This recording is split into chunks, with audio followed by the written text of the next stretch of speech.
안녕하세요. 안녕하세요. 한 주간 잘 지내셨어요? 예, 잘 지냈습니다. 예, 저희가 이 당신은 이미 충분합니다. 이 책을 지난주와 이번 주 2주에 걸쳐서 이렇게 살펴보고 있는데요. 한 번 읽고 그다음에 뭐 틈틈이 다시 한번 이렇게 보면서 저는 이렇게 영혼의 양식을 얻는다라는 네네. 느낌이 있어서 참 좋은 것 같아요. 네네. 따뜻함이 되게 많죠. 네, 네네. 따뜻함도 많고 이렇게 한 번 읽고 지나가기에는 좀 아쉬운. 아쉬운? 그죠. 네, 네, 딱 맞아요. 아쉬워서 네. 그래서 저도 보고 또 보고 다시 이렇게 좀 적어 놓기도 하고 이렇게 음, 했는데요. 오늘 저희가 10장서부터 17장까지 하반부 같이 한번 살펴보겠습니다. 네. 그 10장에 보면 제목이 행복한 사람은 주어진 것을 최고의 것으로 만듭니다. 라고 돼 있는데요. 네. 주어진 것을 최고의 것으로 만든다.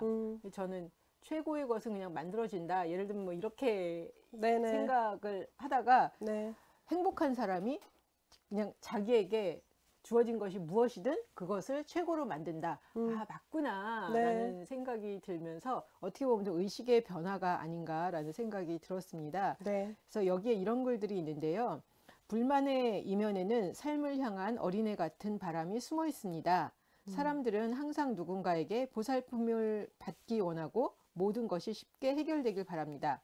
모든 소원이 이루어지길 바라는 기대도 가지고 있습니다. 하지만 이러한 어린애 같은 마음을 바꾸지 않는다면 몸이 아무리 자라도 부모에게 칭얼거리며 떼쓰는 어리광쟁이에 머물 뿐입니다. 스스로 아무것도 하지 못하는 어린아이의 단계에서 벗어나 성숙한 어른으로 성장할 수 없다라고 이야기를 하고 있어요. 네. 그래서 불만을 계속하고 있을 때 거기에서 사실은 벗어나기가 쉽지 않다. 않다. 그래서 연속해서 이런 이야기도 하고 있는데요. 만족하는 사람은 자신에게 주어진 것에 긍정적으로 반응합니다. 말하자면 자신에게 주어진 것을 최고의 것으로 만듭니다. 우리는 무엇에도 만족하지 못하는 사람에게 자꾸 묻습니다. 도대체 무엇을 원하느냐고. 그런데 이것은 완전히 잘못된 질문입니다. 그들의 불만의 이면에는 삶을 향한 어린애 같은 바람이 숨어 있으니까요. 예. 그래서 그러게요. 그렇구나. 어린애 같은 바람이 숨어 있고, 그냥 그렇게 누가 좀 해줬으면 좋겠고, 그리고 이거 가지고 만족이 안 된다는 게 사실 저는 이제 어린아이랑은 별로 연결시키지를 못했었는데, 네. 여기를 보면서, 아, 이렇게 연결해서 볼 수 있구나라는 생각을 좀 해봤어요. 네네. 선생님은 어떠세요? 만족이라는 부분은 이제 어린아이와 같은 이제 요구가 있다라는 말도 맞고, 또 동시에 이제 자신에 대해서 만족하지 못하는 경우가 대부분 많거든요. 그러니까 뭐 이제 아이들 부모 자녀 상담을 하다 보면 어머니들이 아이들한테 정말 못마땅해요 하는 부분들을 보면 전부 다 본인한테 있는 거. 못마땅해요 하는데 본인한테 있는 거? 네네네. 그러니까 우리 아이는 지나치게 느려요. 우리 아이는 지나치게 눈치가 없어요. 그런데 대부분 보면 그 엄마가 지나치게 느리고 그 엄마가 지나치게 눈치가 없어요. 제가 아는 분이 한 번 그런 얘기를 한 적이 있어요. 자기 아들을 보면 네. 어떤 이렇게 정말 이렇게 빨리 결정 안 하고 계속 이렇게 늦추고 이러는데 그게 네네. 너무 비기 싫은데 사실은 제가 그래요. 네. 그 깨닫는 분들은 되게 대단한 분들이고요. 깨닫지 못하는 분들도 되게 많으세요. 제가 문제예요라고 하는 그러니까 부모님들이 되게 많거든요. 그런데 내가 이제 불만인 이유는 그건 거죠. 내가 내 자신을 봤을 때 그 부분이 너무 만족스럽지 않은 거예요. 그러니까 없애버리고 싶은 부분인 거죠. 그런데 내 자녀한테서 나타나니까 그게 만족스럽지 싫다는 않은 거지. 거죠. 그런 어차피 거죠. 내 안에서 보이는 그 부분이 싫었는데 그게 똑같이 보이니까. 자녀한테 보이니까. 네네. 근데 네. 나는 진짜 안 그런데 네. 저희 엄마가 뭐 예를 들면 이제 그런 부분이 보여서 정말 싫다. 네네. 그거는 그래서 근데 그 논리가 여기선 저는 네. 생각해 보면 적용이 안 되는데 왜 막 계속 그런 그런 생각을 생각이 했어요. 들기도 하죠. 네. 근데 가만히 생각해 보면 내가 네. 인지 못하는 내 부분이 거의 대부분 있는 거예요. 융에 따르면 그림자 부분. 우리가 네. 나 스스로 싫어하는 부분 혹은 나 스스로 만족하지 못하는 부분은 내가 인식을 하든 인식을 하지 못하든의 차이가 있어서 그런 거지 대부분 나의 그림자 부분에 대해서 싫어하는 건 거죠. 예, 그래서 나의 그림자 부분에 대해서 싫어한다는데 예를 들면 제가 네. 그게 정확하게 제 부분인지는 모르겠지만 제가 보기에는 저한테는 이제 그런 성향이 없고 그런 걸 아주 싫어한단 말이에요. 네네. 어떻게 보면 굉장히 한편으로는 보수적이고 고지식한 부분이 있는데 네. 예를 들면 이제 저희 뭐 엄마를 봤을 때 전혀 네네. 다른 모습이 보이는 거예요. 네네. 그래서 싫어하는 거. 그것도 그런 건가요? 그러니까 제가 그건 아니다 싶은 거. 엄마를 보고 이제 내가 그거를 싫어해서 나한테 있는 부분을 억눌렀을 수도 있겠죠.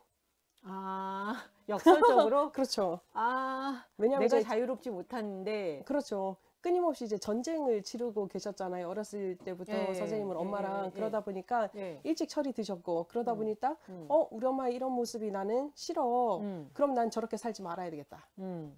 그러다 보니까 내 속에 있는 그런 부분까지도 억누른 게 아닐까. 음. 그 가능성이 되게 많죠.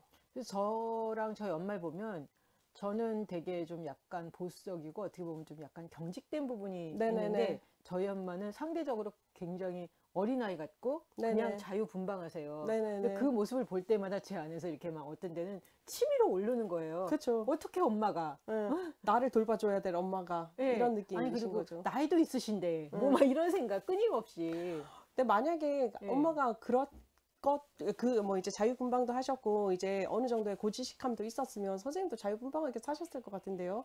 여행 좋아하시고 그런 거 되게 좋아하시잖아요. 영역별로 그런 거죠. 저도 굉장히 자유분방한 부분이 있는데 그렇죠. 저는 보면은 눈치를 많이 보는 것 같아요. 아, 그렇겠죠. 네, 눈치도 많이 보고 또 네. 보면 이제 약간 이제 그게 이제 본인의 길에 대해서 되게 정확하게 나가시는 편이시잖아요. 내가 생각하는 길. 눈치를 보긴 하지만 그냥 네. 계속 가긴 하죠. 그것도 사실 자유분방함인 거거든요. 그런가요? 당연하죠. 왜냐면 이제 자유분방하지 않으면 우리는 찍어내는 것처럼 살아가는 삶이 제일 편하죠. 뭐또 딱히 보면 그 스타일은 아니고. 그러니까요.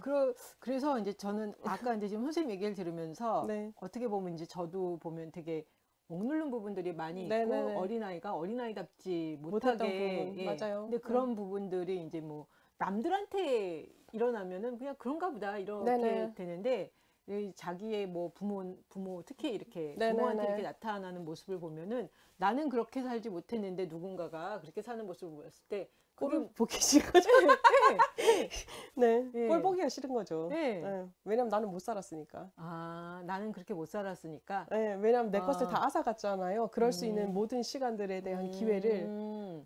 그런 부분이 있는 게 아닐까요? 아, 선생님 말씀 들으면서 좀 이해가 가는 게 나는 분명히 네. 내 성향은 그게 아닌데 네. 왜 저런 성향들을 정말 상대적으로 너무 자유분방한 걸 봤을 때 나랑은 전혀 아닌데 왜 저러지? 뭐 막 이러고 싫어했는데 어떻게 보면 제 안에 억눌린 부분들을 보여주는 걸 수 있겠다라는 생각이 그렇죠. 드네요. 네.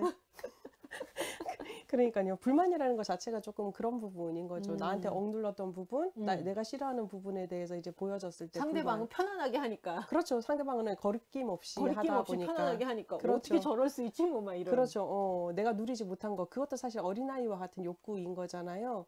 내가 자라면서 이때는 이거를 누렸어야 되고 이걸 누렸어야 되고 하는 게 있는 거고 내가 살면서 이걸 누리고 이걸 누려야 돼라고 하는 게 있는데 그죠? 그게 안 차니까 불만이 되는 그러면 거죠. 그렇게 네.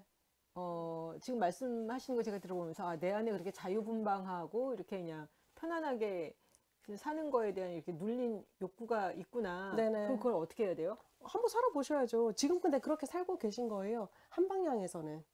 진로 그렇죠. 예. 튀어나오셨잖아요. 예, 이렇게 뭐 영역별로 네네. 굉장히 이렇게 자유로운 부분, 자유롭지 못한 부분들 뭐 이렇게 막 네네. 섞여 있긴 한 것 같아요. 허용해 줄 필요가 있는 거죠. 이제 감정적인 부분뿐만 아니라 이제 자기 수용의 차원을 지금 우리가 계속 얘기를 하고 있는데 그게 이제 감정적 수용뿐만 아니라 삶의 행태 속에서도 이제 수용이 필요한 거죠. 저번 주에 우리 얘기하셨던 게 선생님 여행 가고 싶다 네, 그러셨잖아요. 놀러 가고 싶어요. 가시면 되는 거죠.